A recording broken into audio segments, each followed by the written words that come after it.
Public buildings represent power, authority, and legitimacy within a community. Functioning as civic symbols for the local government, city halls provide a stage for the city's political life and a visual legacy of its civic values and aspirations. Chicago's municipal administration is housed in its City Hall building, located in the middle of a bustling area at the north end of the loop. The building occupies an entire block between Randolph, LaSalle, Washington, and Clark Streets. The building is 11 stories tall, built in the neoclassical style and made of 21 million pounds of structural steel with gray Woodbury granite and a terracotta exterior. It was built on the site of the previous City Hall and is the seventh in a series of buildings that have served as housing for the city's administration, whose designs have ranged from simple, improvised saloons to professionally designed masterpieces of architecture. The current design was chosen from a selection of architectural plans submitted for a contest to decide the design of City Hall after the previous building was destroyed by a gas leak explosion. The winning design was submitted by Holabird and Roche. Its neoclassical style was able to capture the hearts and minds of Chicagoans. Although it was inspired by the classical themes and designs featured in the World Columbian Exposition in the late 1800s, it lacked the soaring look that Burnham had envisioned for his ideal city hall in the 1909 Plan of Chicago, and was designed to appear embedded in the dense fabric of the city. By defeating the modern-style design submitted by Henry Ives Cobbs, Holabird and Roche's victory reflected the titanic struggle between classical revival and modernism that characterized the architectural world of Chicago during the first 2 decades of the 20th century. Chicago City Hall is adorned on each exterior facade by several Corinthian columns.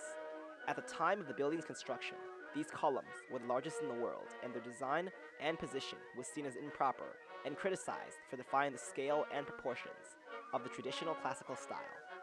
Chicago City Hall's exterior is adorned with classically inspired carvings, known as relief panels.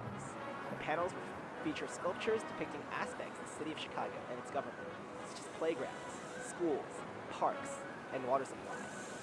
The most commonly repeated and unifying symbol visible from the building's exterior is the fasces. The fasces are a bundle of rods with a projecting axe blade, used in ancient Rome to symbolize a magistrate's military power and jurisdiction.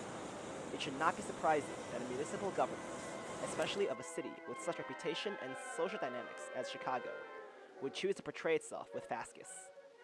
After the events of World War II, the fasces were heavily associated with the tyrannical ideology of fascism. Many American buildings thus do not feature the axe in their depictions of the fasces, in order to emphasize the union of the states over the state's power over its citizens.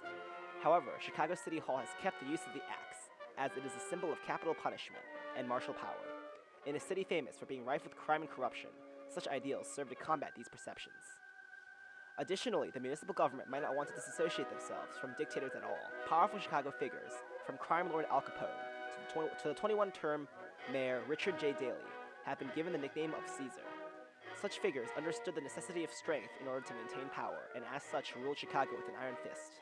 Excessive strength may result in abusive tyrants, but is also needed in order to keep order in a massive and tumultuous city. After all, didn't Mussolini make the trains run on time? Another aspect the fasces embodies is that of unity. According to legend, the interpretation of the fasces as a symbol of collective power had its origins in one of the fables of ancient Greek storyteller Aesop. In Aesop's story, an old man demonstrates to his sons that an individual stick may be weak and easily breakable, but in a bundle they are stronger and sturdier. Counting the axe, the fasces consists of 13 rods. The number 13 coincides with the number of colonies in the original United States of America, and as such garnered the fasces popularity as a symbol of American prosperity through unity and cooperation. Another aspect of classical inspiration related to the fasces can be found in front of the mayor's office on the 5th floor of the building. It is a statue of George Washington, depicted in the role of Cincinnatus, holding a plow in one hand, and the fasces in another.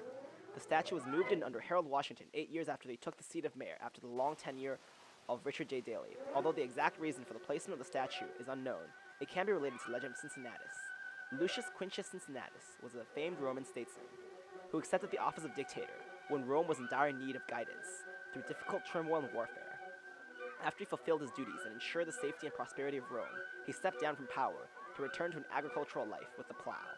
The story parallels to that of quintessential American figure George Washington, who stepped down from the office after 2 terms after he felt that he was no longer needed, and retired to an agrarian life. The statue in Chicago City Hall thus hopes to invoke reassurance in its citizens that the mayor and their office, in spite of the sheer power and authority, are public servants who adopt the reins of power for the good of the city, and will indeed step down when they are no longer needed. With these classically inspired emblems of authority, Chicago City Hall displays the political power housed within. The building's majestic neoclassical design advertises the importance of the city of Chicago and its government in keeping order needed to guide a city as modern and chaotic as Chicago.